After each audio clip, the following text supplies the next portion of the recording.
Bueno, listo y preparado.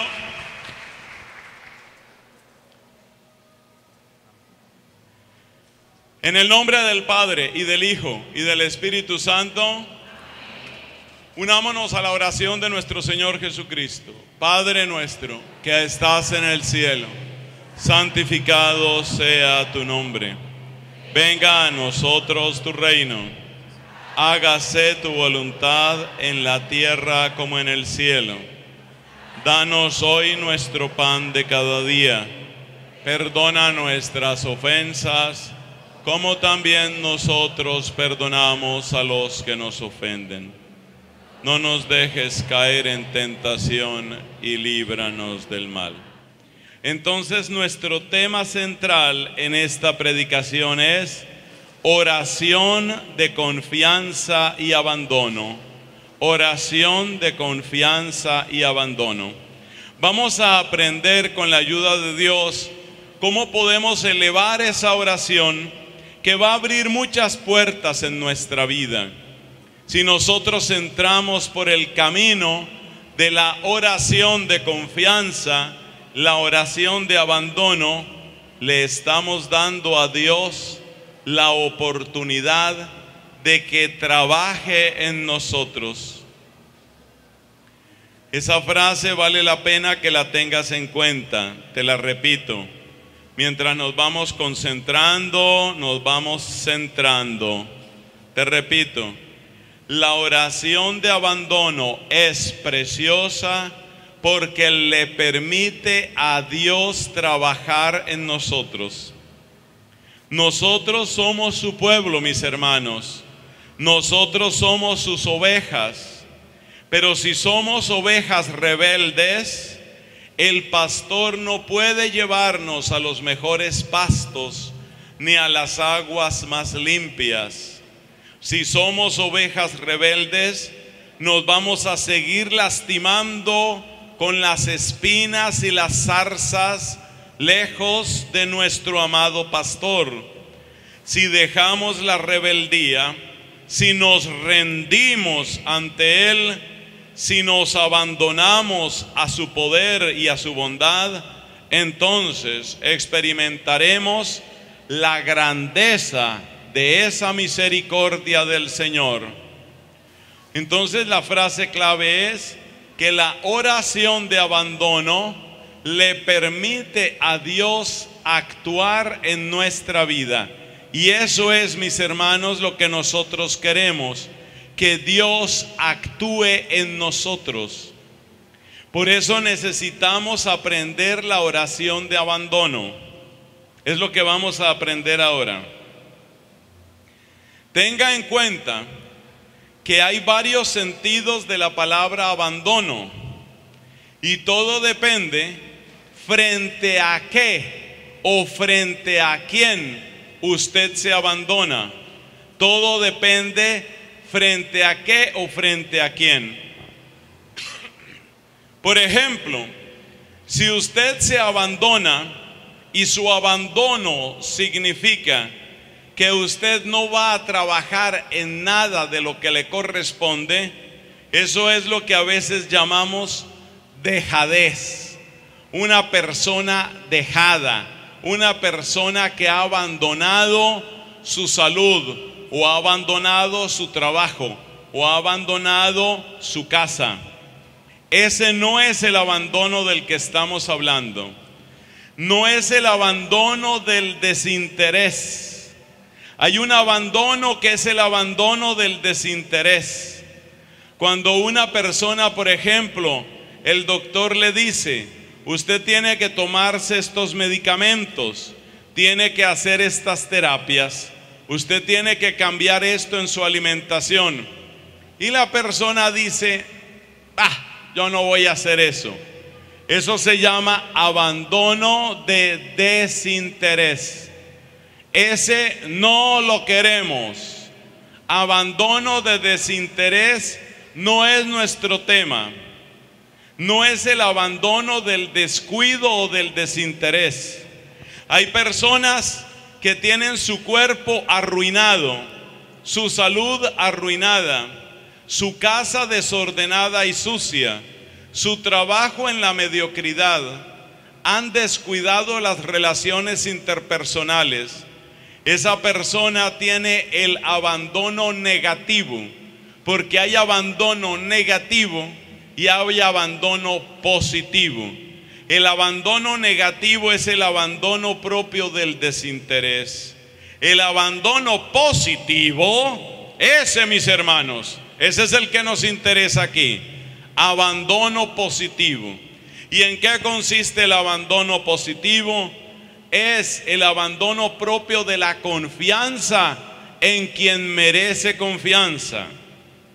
Por ejemplo, si usted va donde el médico, yo sigo con el ejemplo del médico porque estamos hablando de sanación. Si usted va donde el médico y le dicen que tienen que hacerle una operación y tienen que anestesiarlo, si lo van a anestesiar a usted, quiere decir que usted va a quedar inconsciente, va a quedar dormido. Le van a poner la anestesia y usted se va a quedar profundamente dormido. O sea que su cuerpo, su precioso cuerpo, quedará en manos de un señor que tiene un cuchillo que llaman bisturí. Lo último que usted ve es que el tipo tenía un cuchillo y usted se duerme ahí frente al tipo del cuchillo. El tipo del cuchillo es un cirujano experto y el cuchillo que tiene no se llama cuchillo, se llama un bisturí. Eso quiere decir que usted está haciendo un acto de abandono, pero no es un abandono irresponsable, no es un abandono de desinterés, es un abandono de confianza en aquel que merece confianza. Pero ahora, mis hermanos, pensemos que si un doctor puede merecer nuestra confianza, porque sabemos que está bien preparado, que tiene un buen récord profesional y que es recomendado por buenas y creíbles personas, si eso decimos de la confianza humana,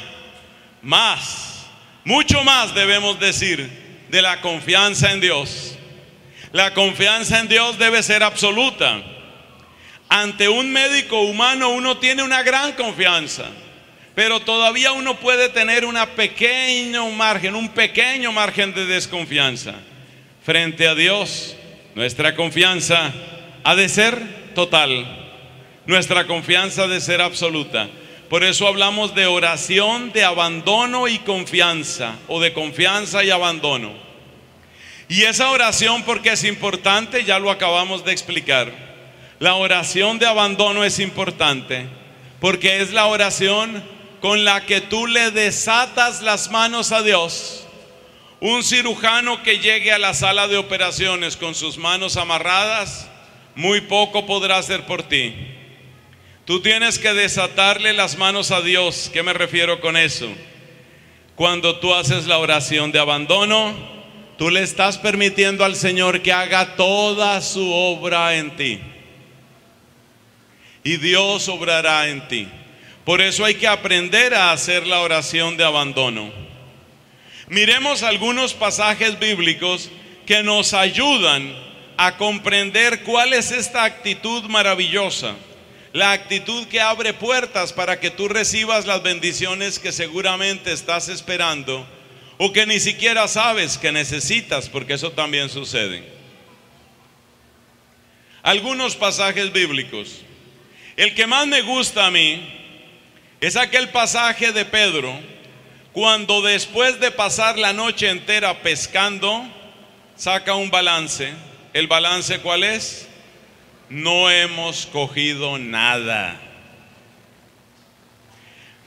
Jesús está en la barca de Pedro y Pedro es un fracasado en esa noche, en ese día. No todos los días Pedro era un fracasado. Pedro era jefe de pescadores, o sea que era un hombre que había conocido el éxito, había tenido buenos resultados en muchas ocasiones. Pero en esta ocasión Pedro había tenido una pésima noche, Pedro era un fracasado. Esa es la realidad. Jesús está en la barca de Pedro. Y la actitud de confianza, ¿en qué se nota? En que Pedro, por supuesto, era el que manejaba esa barca. Si no materialmente, él era el que determinaba a dónde tenía que ir la barca y qué se hacía en la barca. Pero ahora está Jesús en la barca de Pedro. Y estando Jesús en la barca de Pedro, le da una orden al dueño de la barca. Escucha esa frase. Jesús le da una orden al dueño de la barca. Esta frase te la destaco para que tú caigas en cuenta que eso es lo mismo que Jesús va a hacer contigo. Tú eres el dueño de tu vida, nadie lo duda. Tú eres el dueño de tu cuerpo, nadie lo duda. Tú eres el dueño de tu historia, pero esa vida, ese cuerpo, esa historia, esa es tu barca. Y Jesús quiere subirse a tu barca. Y cuando Jesús se sube en tu barca, Jesús, hay un momento en el que da una orden. Y tú te puedes sentir extraño, como seguramente se sintió extraño el apóstol San Pedro. ¿Cómo así que esta es mi barca? Y ahora este hombre, este profeta de Nazaret, este Jesucristo me da una orden. Porque Jesús le dice: rema mar adentro. Es la barca de Pedro.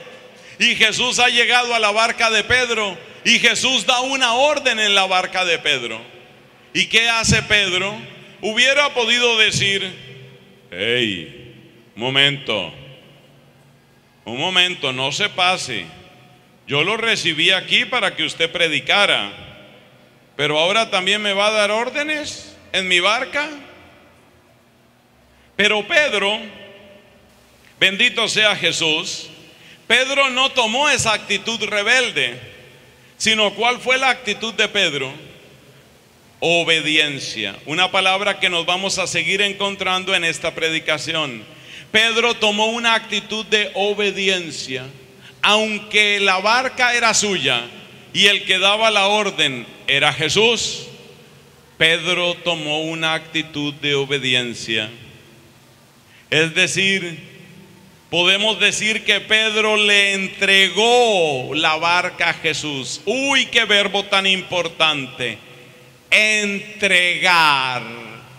Pedro entregó la barca a Jesús. Pedro le dio la barca a Jesucristo en ese momento. Ese es el abandono, esa es la confianza. Pedro entregó la barca, como diciéndole: aquí está la barca, aquí está la barca. Y en esa entrega que hace Pedro está la salvación de Pedro, porque esa entrega es la que va a hacer posible que la vida de Pedro cambie totalmente y para siempre. La vida de Pedro habría de cambiar. Efectivamente, la pesca que nunca había visto Pedro, la pesca más grande, la más abundante, la más bella pesca sucedió. Y en esa pesca algo todavía mayor sucedió, porque no solo fueron pescados abundantes de esos animales del lago, no solo hubo muchos peces, sino que también Pedro mismo fue pescado. Pedro fue pescado por Cristo. Cristo pescó a Pedro. Y cuando Cristo pescó a Pedro, lo hizo también pescador de hombres. Esa es la oración de abandono. La oración de abandono es lo que dijo Pedro: hemos pescado toda la noche, no hemos cogido nada, pero en tu nombre, esa es la confianza. Yo no pude, pero en tu nombre voy a echar las redes. Hermanos, esto que nos enseña la Escritura tiene mucho poder, mucho poder. Piense usted en una vocación religiosa, piense usted en un seminarista. Este seminarista Ha tenido muchos problemas. En la familia nadie estaba de acuerdo con su vocación, nadie lo apoyaba. Lamentablemente era una familia poco practicante, nadie lo apoyaba. De hecho, uno de sus tíos se burló de él y le dijo: te vas a meter allá a ese seminario en medio de todos esos y empieza a soltar groserías que no deben ser repetidas aquí. Todo lo que le dice ese tío insultando a los sacerdotes, que eran esto y lo demás allá. O sea que este muchacho entró con gran dificultad al seminario, no fue nada fácil. Luego le costaron los estudios, luego a veces tenía problemas, tensiones, burlas dentro del mismo seminario con otros seminaristas.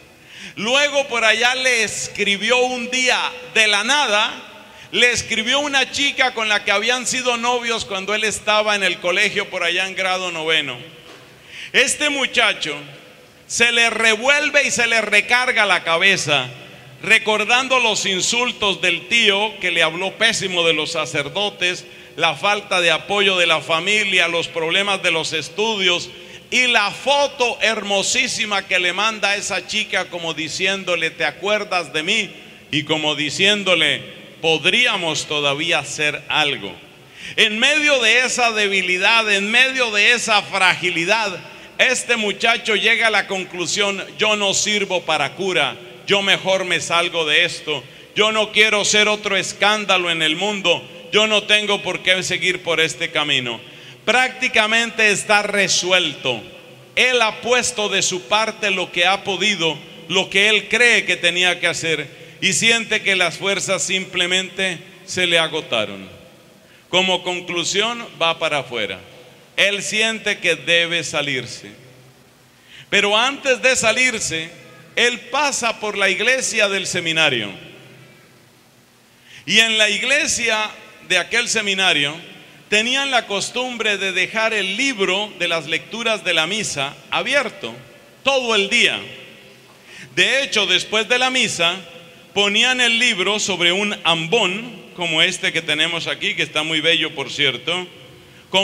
En el ambón dejaban el libro y lo ponían ese ambón en un lugar destacado, de manera que durante todo el día los seminaristas que iban a visitar la capilla tenían ahí las lecturas de la misa como para volver a ellas. Y se dio la bendita casualidad que cuando este hombre va a la capilla prácticamente a despedirse de Jesús y a decirle: fue bello mientras duró, pero yo ya me voy. Cuando este muchacho va a eso, imagínate que las lecturas de ese día eran exactamente las lecturas que estamos comentando aquí, lo de la barca. Este muchacho mira el ambón, mira el libro de las lecturas, eso técnicamente se llama el leccionario. Él mira el leccionario y casi más por curiosidad que otra cosa, se va a mirar cuáles son las lecturas del día en el que él va a presentar su renuncia. Ya él está dispuesto a renunciar. Y él se acerca y mira esta lectura y se da cuenta que Jesús en la barca puede lo que Pedro no pudo en su barca. Y este seminarista, Dios lo bendiga, se queda haciendo esta pequeña reflexión: yo soy como Pedro y yo he pasado por una noche terrible. La noche por la que yo he pasado no es la noche de las horas del día. La noche por la que yo he pasado es la noche de la tentación, la noche de la persecución, la noche de la opresión. Pero Jesús hace falta en mi barca. Esa fue la palabra que él dijo: Jesús hace falta en mi barca.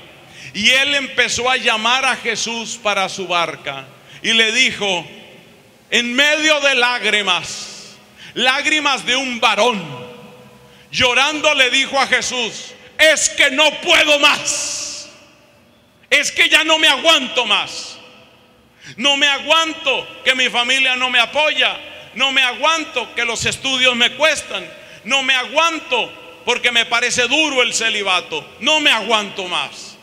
Y mientras decía ya no puedo más, lágrimas abundantes, lágrimas brillantes salían de sus ojos y bañaban sus mejillas. Pero ese seminarista, Dios lo bendiga, hizo una cosa muy buena. Él reconoció que él no podía, pero lo más importante fue que invitó a Jesús. Si tú te quedas simplemente mirando tus fuerzas, si tú te quedas simplemente diciendo yo no puedo, ¿qué va a pasar? Vas a caer en el abandono negativo. Porque acuérdate que hay abandono negativo y hay abandono positivo. Vas a caer en el abandono negativo si tú no invitas a Jesús.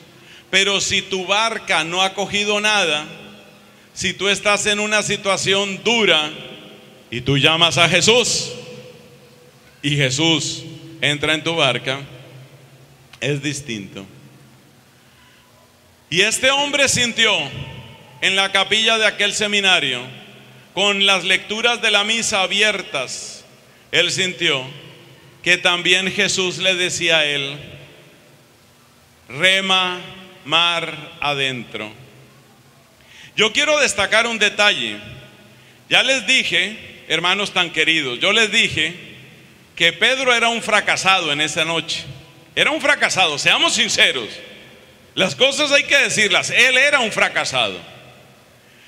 ¿Y qué le dijo Jesús? Jesús le dijo: vamos a la orillita, pobre Pedro, pobrecito Pedro, te ha ido mal, ¿cierto, papito? ¿Te fue mal? ¿Eso fue lo que hizo Jesús? No. Jesús le dijo: allá está la playa de la comodidad y ahí está el mar de la batalla. ¿Lo mandó a la playa o lo mandó al mar? Lo mandó al mar de la batalla. No lo empezó a decir pobrecito, pobrecito, pobrecito. Jesús en tu barca no es solamente el que te mima y te consiente. Jesús está a tu favor, pero no te extrañe que como fruto de una oración de abandono, nuestro Señor Jesucristo te manda también a la batalla. ¿Y qué fue lo que le dijo Jesús? Rema mar adentro. Lo devolvió. Este seminarista, que es una historia que me gusta mucho porque me parece que enseña, este seminarista le tenía sobre todo pereza a una materia. Él estaba haciendo filosofía. Usted sabe que los sacerdotes estudiamos filosofía, luego teología. Él estaba haciendo filosofía y la materia que menos le gustaba, la que lo tenía impaciente, aburrido en la vida, era la historia de la filosofía. Él hacía burla de eso y decía: a mí qué me importa si lo dijo Platón o lo dijo una lavadora. Ese era el dicho de él. A mí no me importa qué Platón, ni qué lavadora, ni qué nada. Y él, rebelde, no estudiaba la materia que más le costaba. Y entonces, ¿qué crees que pasaba? Peor le iba. ¿Y a dónde lo mandó Jesús? Al mar, a la batalla. Y él se puso a pensar. A mí esto me da risa. Se puso a pensar: ¿y cuál es mi batalla? Mi batalla es Platón. Y se devolvió a su habitación. Ya no se fue del seminario. Se devolvió a su habitación y agarró el libro que más odiaba, la historia de la filosofía. Agarró el bendito libro y dijo: este es el mar adentro. Se traza la señal de la cruz y empieza otra vez a estudiar, porque Jesús se lo mandó. Hermanos, esa historia es una historia muy bonita, pero esa historia no tiene que quedar solamente contada. Esa historia se tiene que hacer realidad en tu vida. Hay muchas parejas que están viviendo momentos difíciles, y si la pareja La pareja significa los dos. Si los dos se dan cuenta, acabamos de pasar una noche terrible. ¿En qué sentido? ¿Qué es noche para ellos? Las peleas, las discusiones, el no te entiendo, el tú siempre, y sobre todo esa enfermedad que hemos predicado en otros lugares. Es la enfermedad que les da a las parejas. Si ustedes han tenido ocasión de conocer el canal de YouTube de este servidor, entonces ustedes ya conocen esa enfermedad.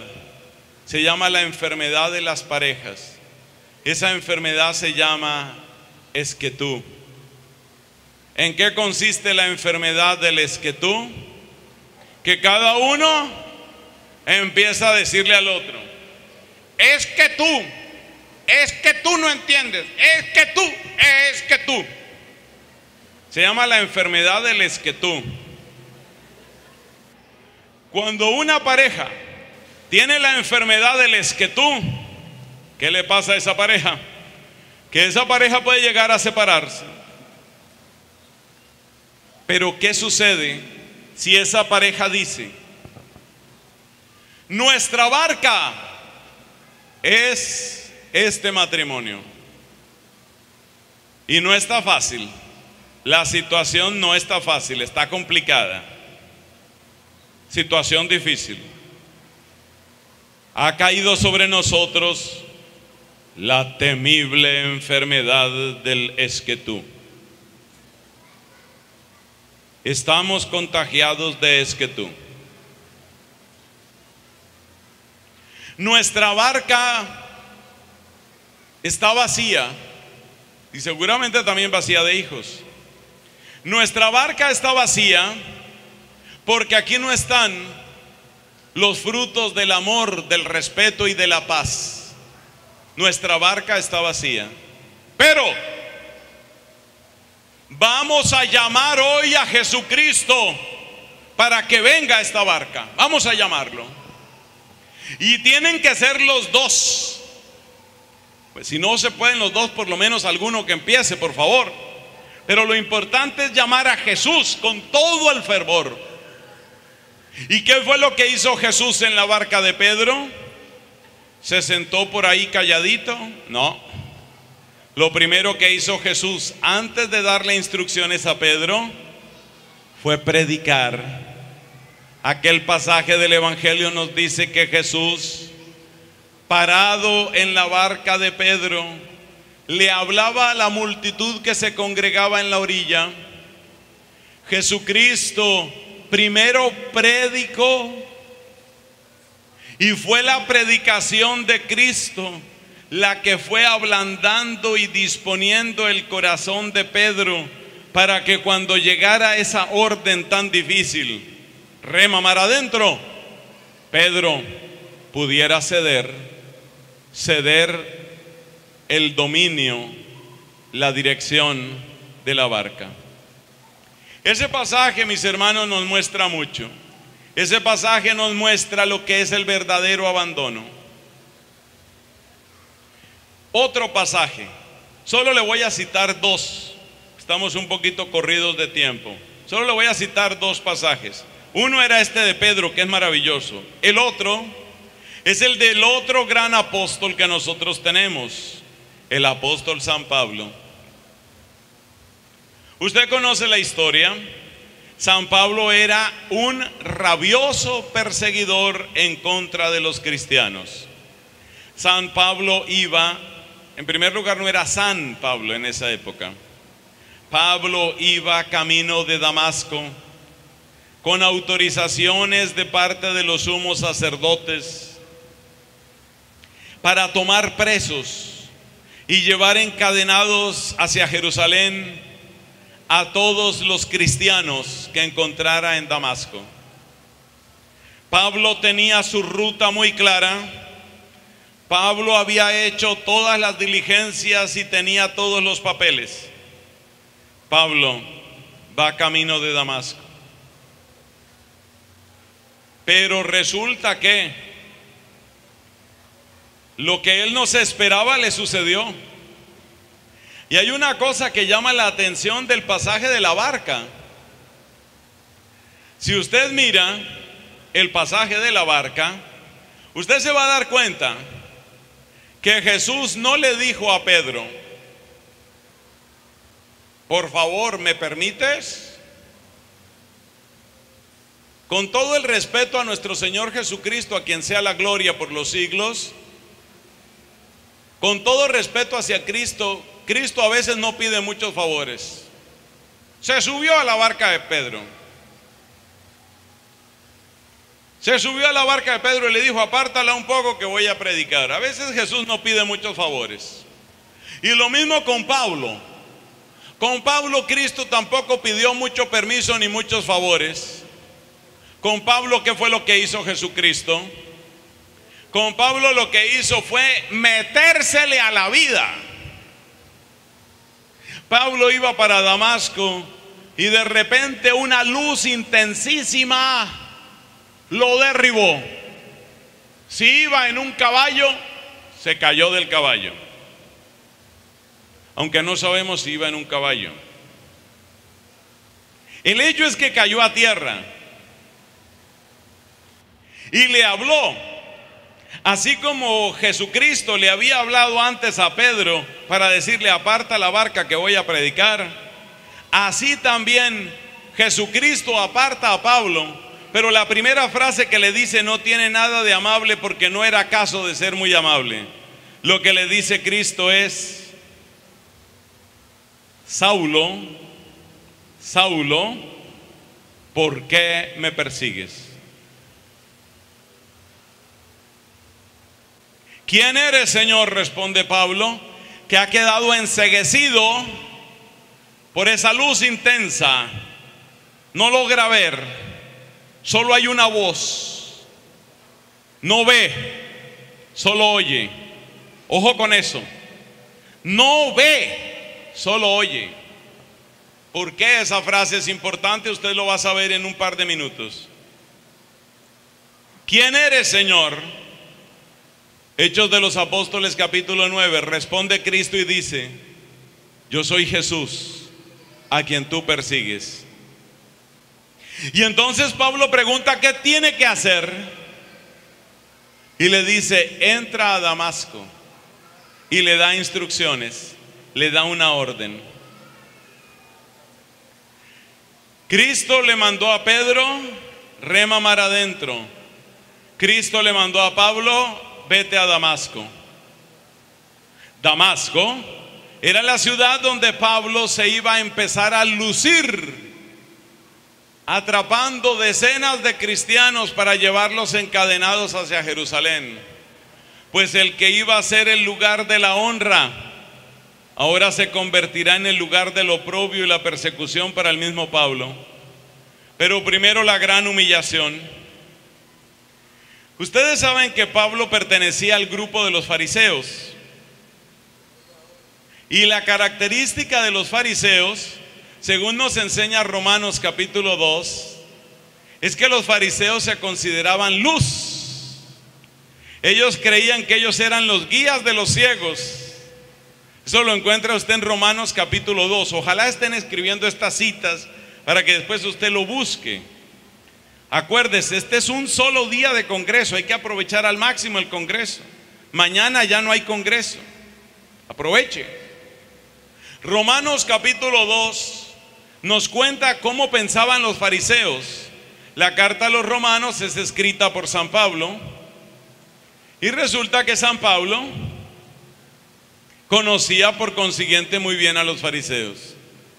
Y Pablo describe la mentalidad del pueblo judío en general, especialmente característica de los fariseos en particular, que ellos se creían guías de ciegos. Y al que se creía guía de ciegos, ahora se quedó ciego. Y el que supuestamente guiaba a otros, ahora lo tienen que guiar. Si notas el parecido con lo de Pedro, el que supuestamente era el gran pescador, terrible fracaso. El que mandaba a otros donde había que hacer la pesca, ahora no sabe qué hacer. Así es Cristo. A veces Cristo tiene que darle un golpe a nuestra soberbia. A veces Cristo tiene que derribar nuestra soberbia. A veces Cristo tiene que decir, es que no es como tú has venido pensando, es que no es así. Y el que se creía guía de ciegos, es decir, Pablo, tiene que ser guiado él mismo, porque ahora él es un ciego. Dios le está mostrando quién es él en realidad. ¿Y en qué consiste el abandono? En que Pablo, el gran Pablo, el que se creía guía, ahora se deja guiar y permanece en silencio y permanece en ayuno completo, ni siquiera agua. Permanece en silencio y en ayuno riguroso, como un muerto. En silencio, a oscuras, sin comer ni beber, como un cadáver. Eso es lo que significan esos 3 días que estuvo Pablo en Damasco, donde él se iba a lucir como el verdadero judío que restablece el orden en las tribus de Israel. Y resulta que Pablo permanece en silencio, a oscuras, sin comer, sin beber. Está convertido en un cadáver. Y este Pablo, convertido en un cadáver, no lo sabe y no lo entiende en ese momento, pero en realidad Cristo lo está uniendo a su muerte. El abandono, la verdadera oración de abandono, es una mística participación en la muerte de Cristo. Si usted hiciera más caso, escribiría esa frase. La verdadera oración de abandono es una mística participación en la muerte de Cristo. Eso fue lo que le pasó a Pablo en Damasco. Pablo en Damasco participó de la muerte de Cristo, porque tenían que morir muchas cosas en Pablo. Sobre todo tenía que morir esa espantosa arrogancia, porque él creía que era muy virtuoso, muy inteligente, muy preparado, muy victorioso. Él creía que lo tenía todo. En esos 3 días de silencio, de ayuno y de ceguera, en esos 3 días se murió Pablo. No físicamente, se le murió su soberbia, se le murió su orgullo, se le murió su arrogancia. ¿Qué fue lo que hizo Pablo? Se abandonó. Se lo voy a decir con otro verbo más hermoso y más cierto. Pablo se entregó. Entregó a Cristo su vida. Pedro le había entregado a Cristo la vida entregándole la barca, que era lo único grande y valioso que él tenía. Pablo le entrega su vida al Señor Jesús. Y el que era guía tiene que ser guiado. Y es guiado a la casa de un tal Ananías. Y Ananías hace una oración sobre Pablo. Escamas caen de sus ojos, recupera la vista, es bautizado y vuelve a comer. ¿Y qué sucede cuando Pablo vuelve a comer? Sucede que vuelve a experimentar vida, pero no la vida que tenía antes. El fruto del abandono es nueva vida. Si antes hemos dicho que la oración de abandono es una mística participación en la muerte de Cristo, ahora debo decir que la oración de abandono es también una participación en la gloria y la Pascua de Cristo. Y esa participación es la que le da vida nueva a Pedro. Por eso Pedro, cuando ve este milagro, se da cuenta que su vida ya no puede ser igual. Se arroja a los pies de Cristo y Pedro le dice: apártate de mí, que soy un pecador. Jesús le responde: no temas, a partir de hoy serás pescador de hombres. Y entonces, ¿qué sucede? La vida de Pedro cambia para siempre. ¿Qué sucede con Pablo? Pablo, después de su ayuno, su silencio, su experiencia de la muerte, ve caer esas escamas de sus ojos,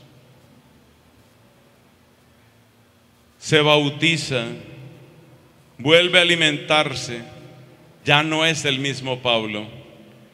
Su confianza y su abandono en el poder de Jesucristo han tenido un fruto. ¿Cuál fruto? Es un hombre nuevo. Es un hombre nuevo. Hermanos, eso es lo que hace la oración de abandono. Vamos a aprender a hacer oración de abandono. Son 7 puntos, ojalá los escriban. Persona que no escribe, yo supongo que tiene una memoria prodigiosa.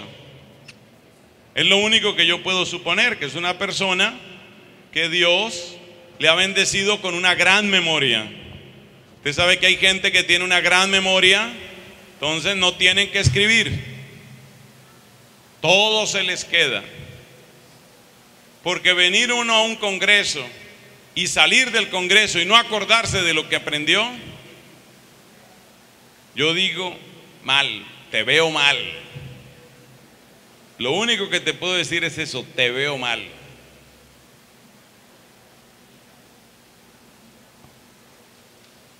Siete sugerencias para la oración de abandono. Vamos a verlas. 7 sugerencias claves, importantes. Primera, que casi digo yo es la más importante. La primera y más importante sugerencia es confianza. ¿Y por qué le voy a tener confianza? Respuesta: porque yo sé que mi Señor me conoce. Es lo mismo que yo le digo siempre a la gente cuando se va a confesar, sobre todo cuando la persona tiene un límite de vergüenza. Lo que yo le digo siempre es: mira, ya el Señor lo sabe, ya el Señor lo sabe. Entonces otro dirá: ¿y si el Señor lo sabe, yo por qué tengo que decirlo? Respuesta: al decirlo, para que lo oigan tus oídos, y sobre todo, al decirlo, para que lo oigan los oídos del sacerdote según dispuso Cristo. Acuérdate Juan capítulo 20, donde Jesucristo dice a sus apóstoles: a los que ustedes perdonen los pecados les quedan perdonados. La confesión viene de Cristo, no es un invento humano. Al decir tus pecados frente al sacerdote, tú reconoces la gravedad del daño y surge en ti una fuerza nueva que viene de Dios para evitarlo. Pero bueno, nuestro tema en este momento no es la confesión. Entonces, la confianza, mis hermanos. Hay que empezar por la confianza. Y la confianza parte de que Él me conoce. Pero óyeme también esto. Mira, cuando hablamos de confianza, no es solamente que Cristo conoce lo malo que hay en ti. Cristo conoce también lo bueno que hay en ti. Es más, Cristo conoce el bien que hay en ti y que tú mismo no conoces. Y eso también pasa en el sacramento de la confesión. Observa en el pasaje que hemos comentado del apóstol San Pedro. Observa cómo Pedro reconoce su parte. Soy un pecador. Y Cristo, ¿qué le responde? Eres un pescador. Él reconoció lo malo, pero Cristo le vio también lo que, lo bueno. Como si le estuviera diciendo: Pedro, que tú eres un pecador, noticia vieja. Eso ya se sabe hace rato. Pero yo te tengo la noticia nueva, la que tú no te puedes imaginar. Que tú vas a estar en el grupo de mis apóstoles, que yo mismo voy a ser tu formador, que tú vas a ser aquel sobre quien voy a edificar mi iglesia. Por supuesto, Pedro el creyente, no Pedro el incrédulo. Entonces eso quiere decir que nuestra confianza no consiste solamente en que Cristo conoce todas las porquerías que yo he hecho en la vida. Noticia vieja. Que tú has hecho muchas cosas malas en la vida. Noticia vieja. Que tú eres un pecador. Noticia vieja. Es más, los pecados tuyos seguramente los han cometido muchas otras personas. Que tú eres chismoso, de chismosos está lleno el mundo. Mentiroso, mentiroso es lo que hay, con cada aguacero salen más. Que yo soy orgulloso, levanta esa piedra y hay otro orgulloso. Tus pecados no solo son repetidos en ti, sino que son repetidos en la historia de la humanidad. Tú no vas a escandalizar a Cristo con tus pecados. Cristo sí va a sanar tus pecados con tu gracia. A ver, hable bien, Nelson. Cristo sí va a sanar tus pecados con su gracia. Entonces la confianza parte del hecho de que Dios ya me conoce. Dios ya me conoce y me conoce tanto que Dios conoce no solamente los males que yo he cometido, sino para qué sí soy bueno. Porque tal vez he cometido muchos errores porque ando metiéndome en el camino que no me pertenece, en el camino que no me hace bien. Entonces, primera actitud para una buena oración de abandono, confianza. Segundo, humildad. ¿En qué consiste la humildad? La humildad es una virtud preciosa que tiene muchas dimensiones. En este caso, ¿a qué nos referimos con la humildad? Humildad significa: estoy frente a un experto. Y ese experto es el Señor Jesucristo.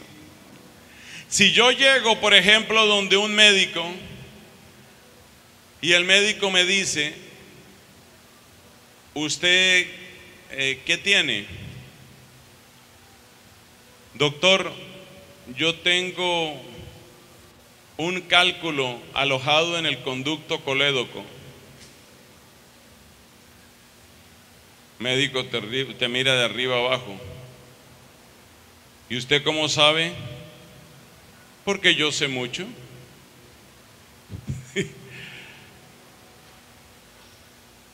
Tú no vas donde el médico para contarle tu diagnóstico. Tú vas donde el médico para que el médico te aclare qué es realmente lo que te sucede y te dé una ruta para que te puedas sanar. Si tú llegas con arrogancia donde el médico, entonces el médico te dice: necesito que usted tome estas pastillas. Estas son unas pastillas para la tensión arterial. Doctor, esa no, yo me voy a tomar estas otras. Estas son las que me voy a tomar.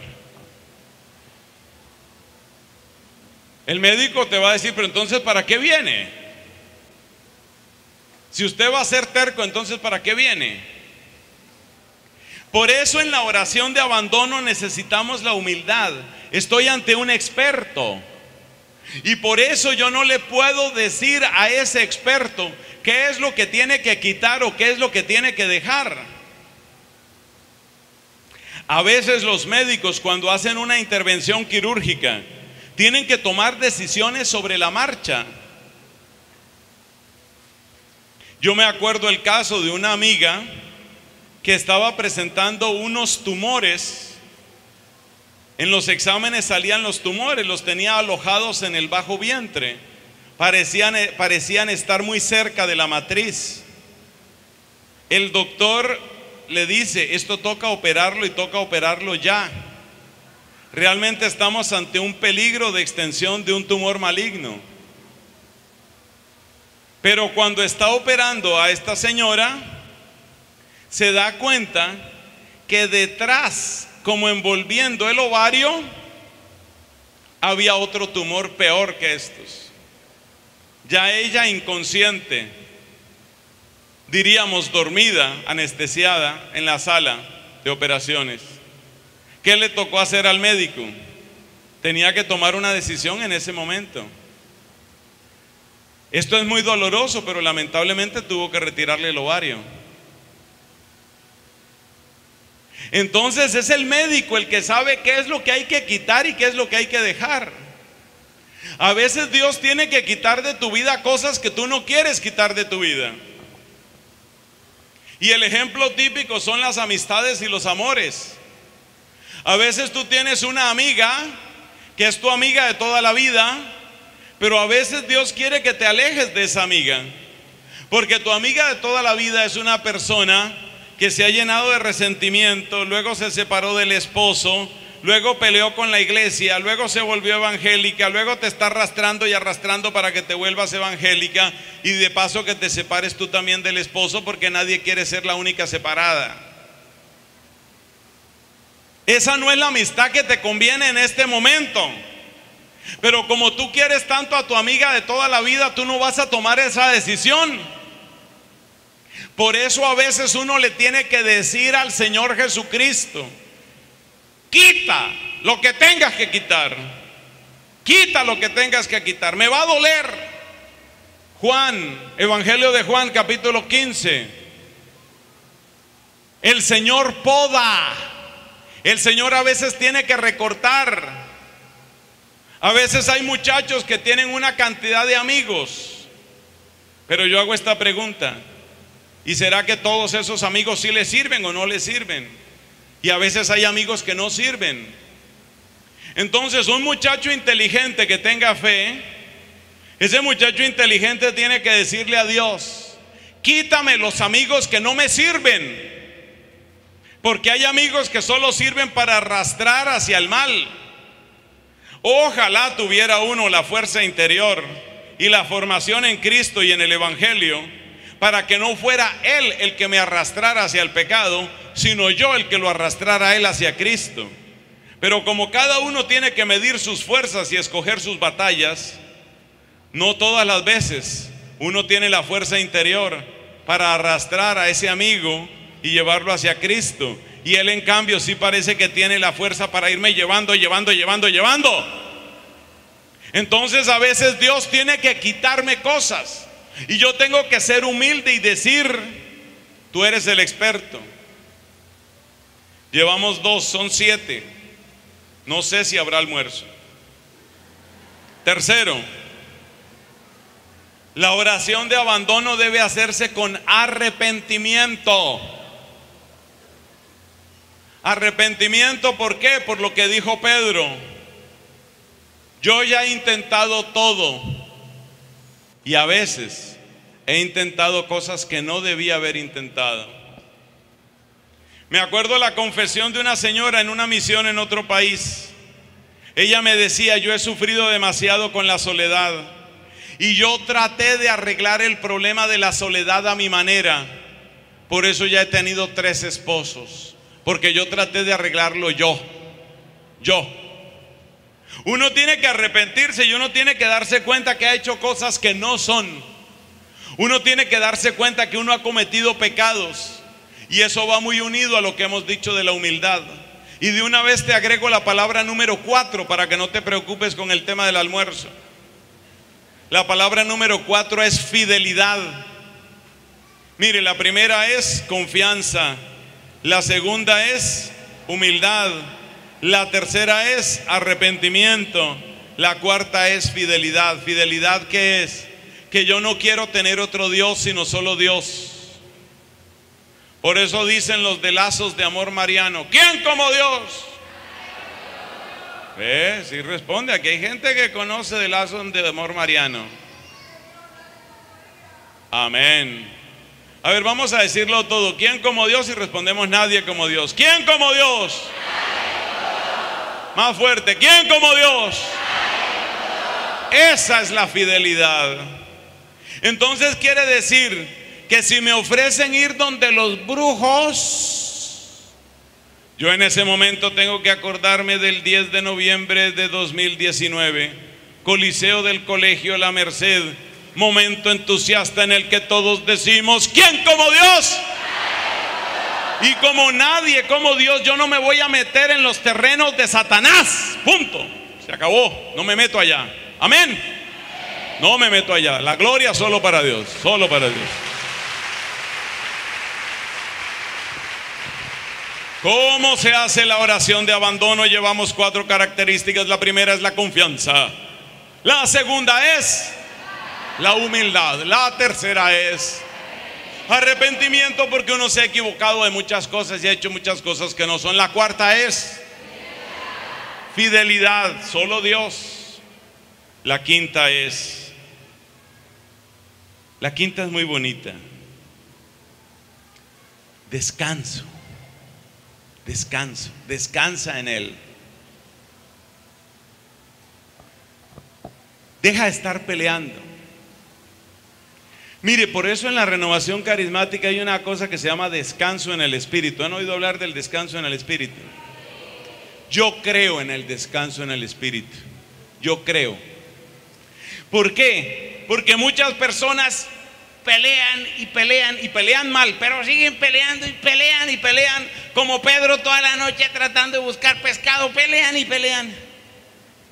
Cuando de repente te encuentras con el amor de Cristo que te baña, que te abraza, que te mima, que te alimenta, que te sostiene. Descanso. Y a veces ese descanso es tan fuerte que incluso el cuerpo se desgonza. Descanso. La oración de abandono tiene que ser una oración de descanso. ¿Por qué? Porque le estás diciendo al Señor: te entrego mi carga, te entrego mi pasado, te entrego mi enfermedad, te entrego mi dolor, te entrego, Señor, te estoy entregando mi vida. Te entrego el dolor que siento por mis papás que no se entienden. Te entrego mi juventud, que creo que la estoy viviendo regular o mal. Te entrego mi problema de pareja, te entrego, Señor. Te entrego mi vocación, te entrego mi tristeza. Y es necesario experimentar descanso. No busques el descanso en el yoga. Las posiciones del yoga son antiguas invocaciones de dioses hindúes. Los nombres de las posturas del yoga son nombres de dioses hindúes. No practiques yoga, sí practica el descanso. Y el descanso que puede ir acompañado con todo eso que hacen los carismáticos, hacemos los carismáticos. Eso es estiramiento. Tan alto que no puedo estar arriba de él, tan bajo que no puedo estar abajo de él, tan ancho que no puedo estar afuera de él. Y ahora viene el otro estiramiento. ¿Cómo es? Grande es el amor de Dios. Usted no necesita yoga.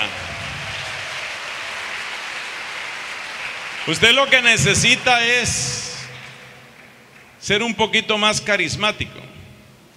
Entonces, dése cuenta, hoy cuando terminemos, me hace el favor la gente de la música, vamos a cantar ese, me hace el favor, ahora que terminemos. Ya falta poco, no se me anime tanto. Entonces hay que descansar. Descansa en Él. Descansa en Él. Hay que descansar, hay que decir: Señor, te entrego mi problema. Decía un predicador: no le entregues a Cristo una fotocopia, entrégale el original. Hay que entregarle el original del problema, porque a veces le entregas la fotocopia. Hay que entregar el original. Eso se llama descanso. O sea que llevamos 5 palabras que son claves para una buena oración de abandono: la confianza, la humildad, el arrepentimiento, la fidelidad y el descanso. Pero usted se da cuenta que Pedro le hizo caso a Cristo. Usted se da cuenta que Pablo le hizo caso a Cristo. ¿Cómo se llama esa virtud de hacer caso? Ese es el número 6, obediencia. Como ya lo entendió, no tengo que explicarlo. Sigo, llegamos al número 7.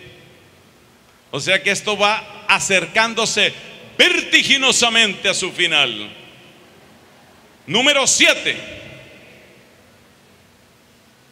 Por ahí hay uno que dijo 6. ¿Ve? Eso es el problema de no escribir. Sáquenlo, por favor, sáquenlo. No, mentira.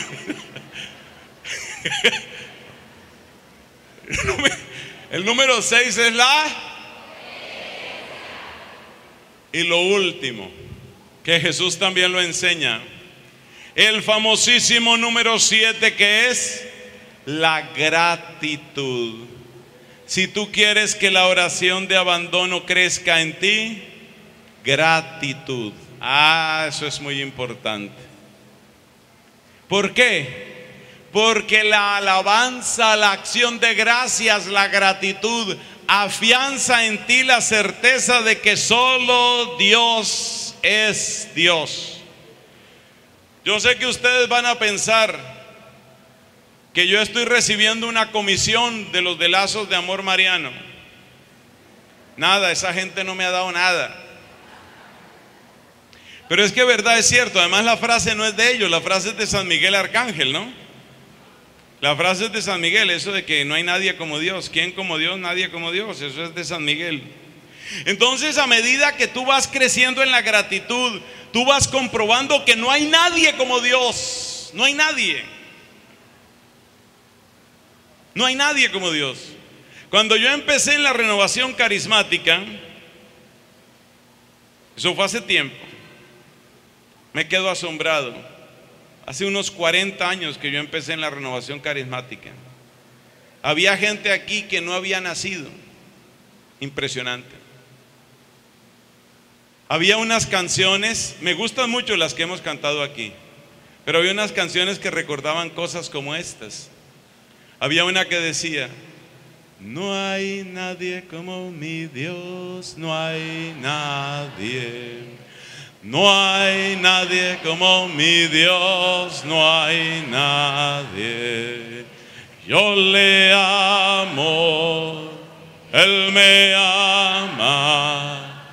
Yo le pido, Él me da.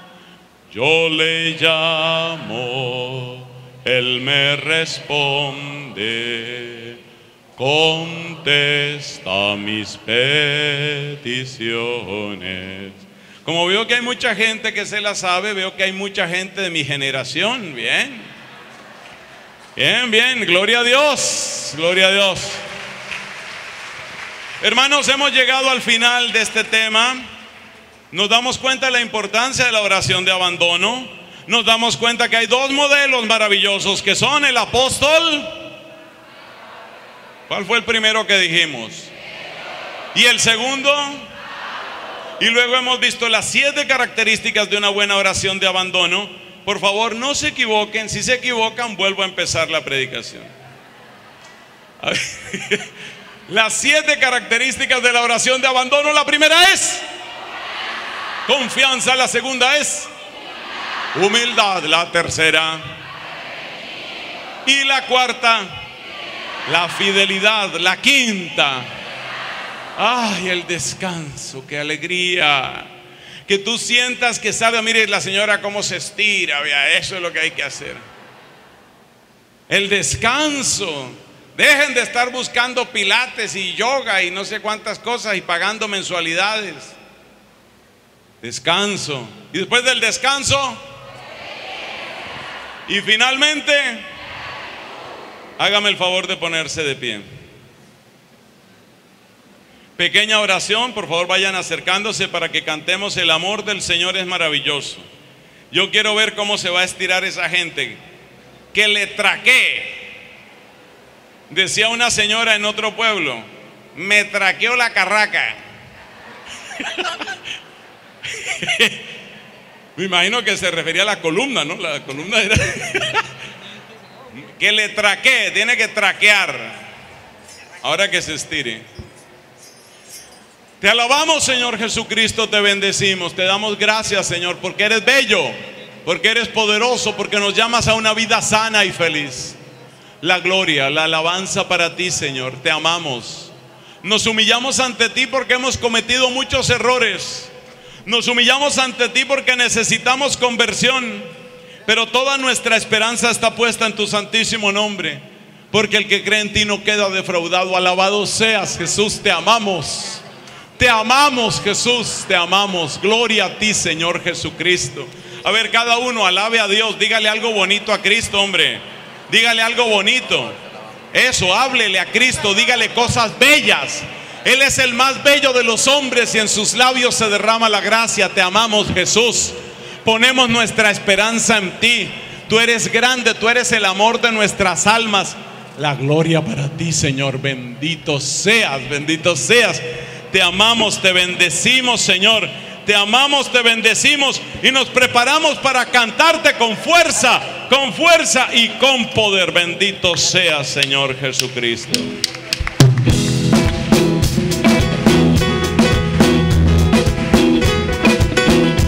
El amor del Señor es maravilloso.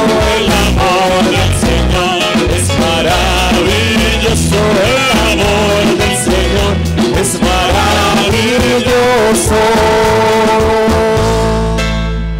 Grande es el amor de Dios.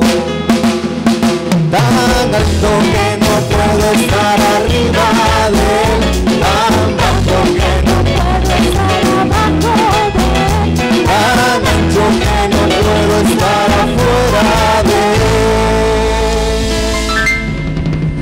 Grande es el amor de Dios. Recuerde que cuando usted dice tan ancho, tiene que hacer así duro, ancho, duro, tiene que hacer. Bueno, de nuevo, el amor del Señor, que suene. Y el amor del Señor es maravilloso. El